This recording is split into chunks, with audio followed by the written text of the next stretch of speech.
મહત્વના સમાચાર ભાવનગરથી મળી રહ્યા છે, જ્યાં ભાવનગરના રેલવે પરામાં આવેલી એક દરગાહને વહેલી સવારે તોડી પડાતા વિવાદ સર્જાયો। રેલવેની જગ્યામાં રહેલી દરગાહ અને તેની આસપાસની જગ્યા જર્જરિત હોવાથી રેલવે પ્રશાસન તરફથી નોટિસ પણ આપવામાં આવી હતી।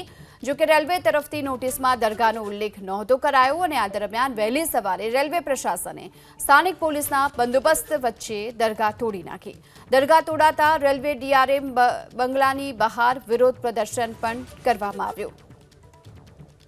વધુ વિગતો મેળવીએ સંવાદદાતા પાર્થ મજેઠિયા આપણી સાથે જોડાઈ ચૂક્યા છે। પાર્થ, આજે વહેલી સવારે છે લોકો પહોંચ્યા હતા ડીઆરએમ બંગલાના સામે અને વિરોધ પ્રદર્શન કરવામાં આવ્યું, દરગાહ તોડી નાખવામાં આવી છે। શું અપડેટ મળી રહ્યા છે, શું જાણકારી?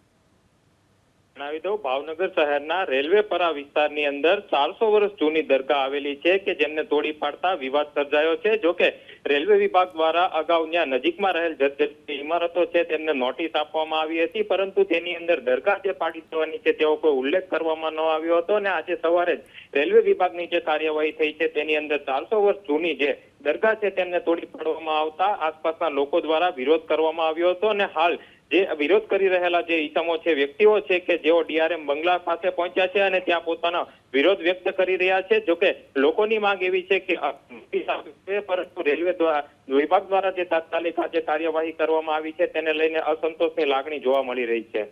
આભાર આપનો આ સમગ્ર માહિતી બદલ। તો ભાવનગરના રેલવે પરામાં આવેલી દરગાહ જે તોડી પાડવામાં આવી અને તેને લઈને લોકોમાં ભારે રોષ છે, કારણ કે તેમની એ પ્રકારની વાત છે કે જે નોટિસ રેલવે વિભાગ દ્વારા આપવામાં આવી હતી તેમાં દરગાહ પાડવાનો કોઈ ઉલ્લેખ ન હતો।